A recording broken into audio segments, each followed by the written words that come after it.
it's surprising how often this happens, Oh. which is kind of scary. This guy, I didn't realize when I saw the headline he was from Turkey. He's a 32-year-old. His name is Ozgur Gevrezigolulu. All the time to practice that. You could have just done his first name. You didn't need to. Ozgur. There you go. Oscar.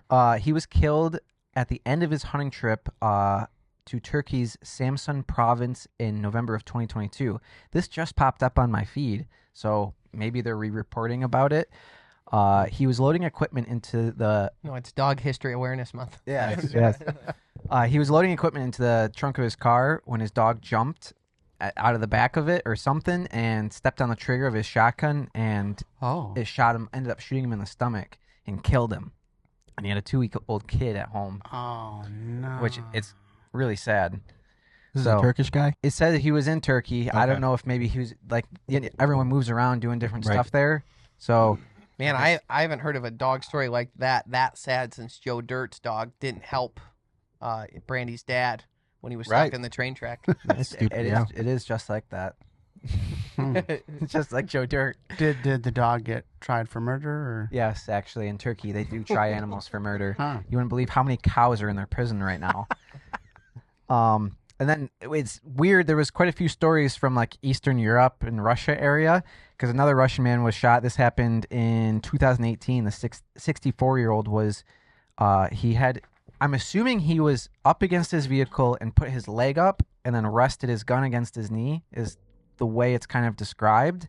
And again, the dog was able to hit the trigger jumping out or stepping on it and jumping up or something, hit the Bye-bye. trigger, and he got shot in the stomach by the dog. Jeez. And he died also.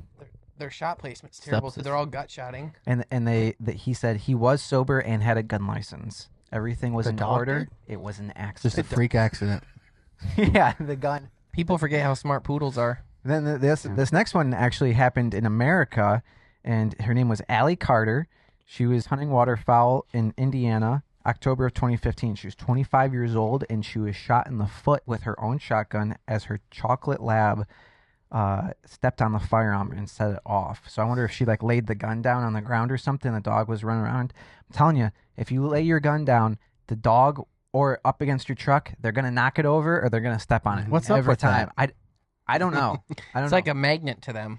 That's It's crazy. Like, maybe they just spend so much time moving around, barreling around, that they're hitting other things that don't matter. But as soon as it's the gun, it matters. That's when you notice it. So it could look like they go out of their way even to walk on it. Yeah. Yeah. Yeah. Sometimes. As the story goes. But like I said, they're probably moving around so much and bumping into so many things. You never notice because it doesn't matter. But Yep. as soon as it's the gun, you're like, don't mess with Yep. that. The It's- dog sees the person doing it all the time, touching the gun, whatever, and they're like, "Look at me, I'm just like Dad." Bang! So Allie was shot in the foot and by her chocolate lab, and you'll never believe what the name was of this dog. Toey? No, it's going to be like Remy or something. Yeah, it is definitely going to be Winchester. No. Shooter. Kimber. shooter. Trigger.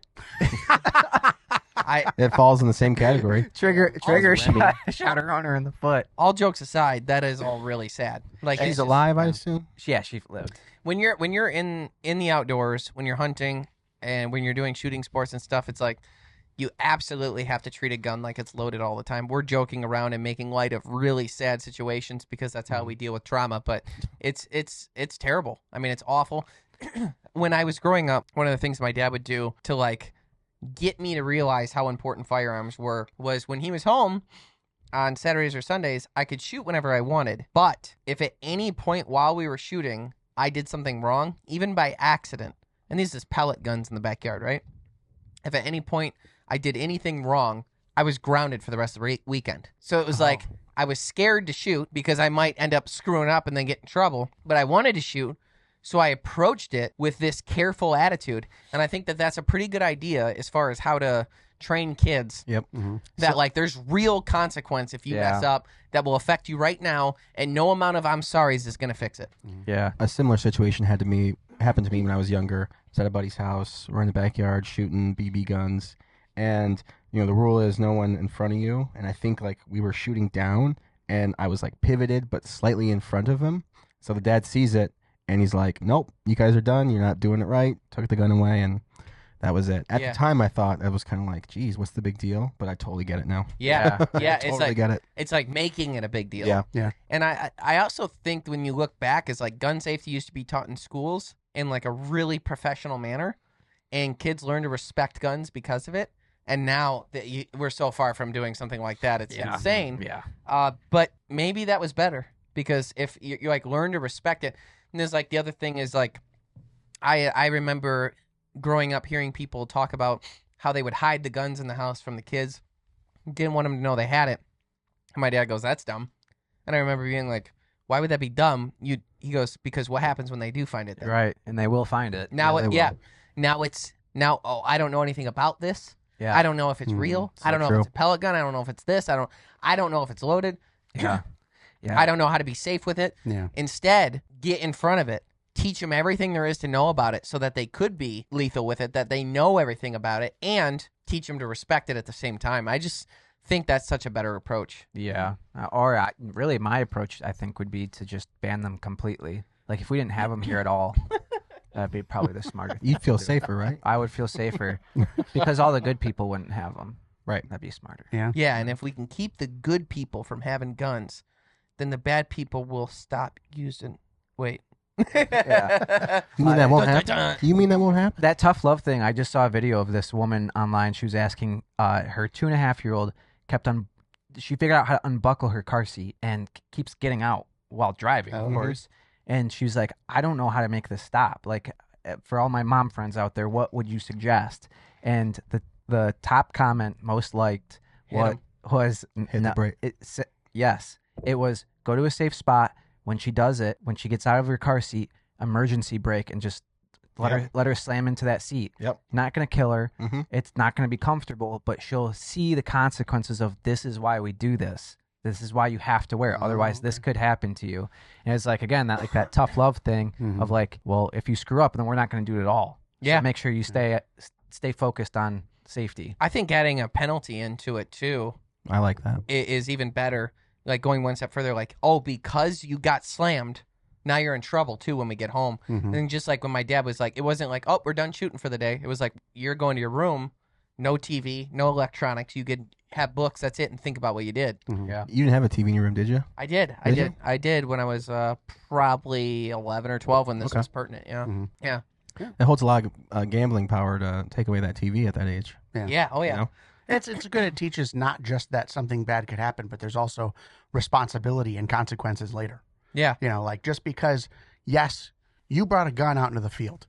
If you set it down, if you put it down on the ground, whatever, that's still your responsibility. And if something happens with that gun, that's on you. Yep. It's not the It's- dog's fault. It's like, and treating the gun like it's always loaded is important because guns are not perfect. I remember that me, Jeff, and my dad were duck hunting one time. And we went out, and my dad shot a duck, so I went to go retrieve it. And the water was really deep. It was like pushing it on the waders, like definitely above your waist. And I'm like wading over there and stuff.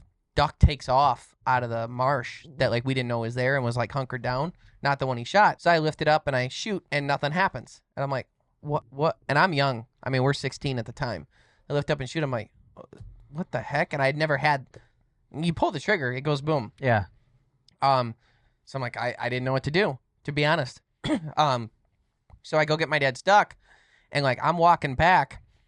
I've got my gun like this because it's in the water. Like I got the duck and the gun like this, and it's pointed forward. My dad and Jeff are over here. Decoys are right here. And as I'm walking, all of a sudden I hear boom, and my gun is no longer in my hands, and my hand's bleeding. And what happened was I was holding the gun, and the force of I guess I should start back. Sounds like either the powder got wet or something happened. This is before the Boss days. This is long before Boss was even thought of. It was just a twinkle in Brandon Sack. But he, you know how they say that about like sperm.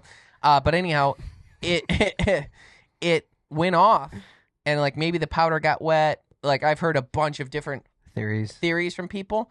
Slow primer, whatever. Or maybe like It was a good 5 to 10 minutes after I pulled the trigger, though. maybe like mechanically like the hammer coming down, like you released the hammer, but it was cold enough out that it got stuck. It wasn't cold.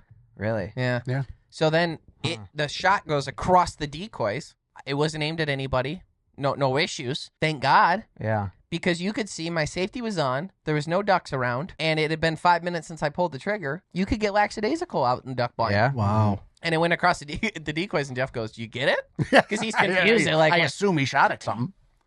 Because why? You're like, no, Why on I earth? missed. Well, then I had to go fishing for the gun Oh. because it went out of my hands. The reason Oh, why no. my hand was bleeding, not because I like got shot or something.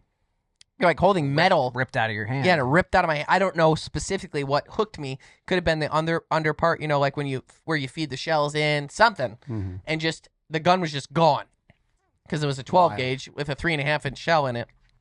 Back that way somewhere. So I had to go find it in the water. Dang. Did But- find it eventually.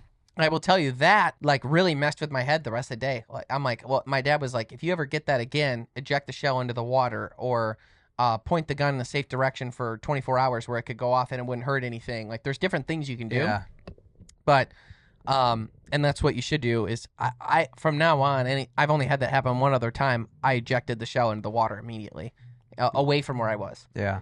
Wow.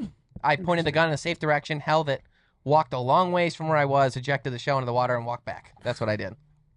Don't like that. Yeah. Yeah. I haven't had it happen in 10 years now, but it was like something I ran Maybe into. there was some of the tech back then was just not as solid. Yeah, I was also poor, so I was probably using shitty shells, and Yeah. I was probably using. They had probably gotten wet at some point, and Who you're a knows? kid. You're 16, 17 years old. We were lucky to save up back then it was like $12, $13 for a box of ammo. Yeah. Good luck getting duck shells for that now, but Mm-hmm. yeah, Good ones. you'll never.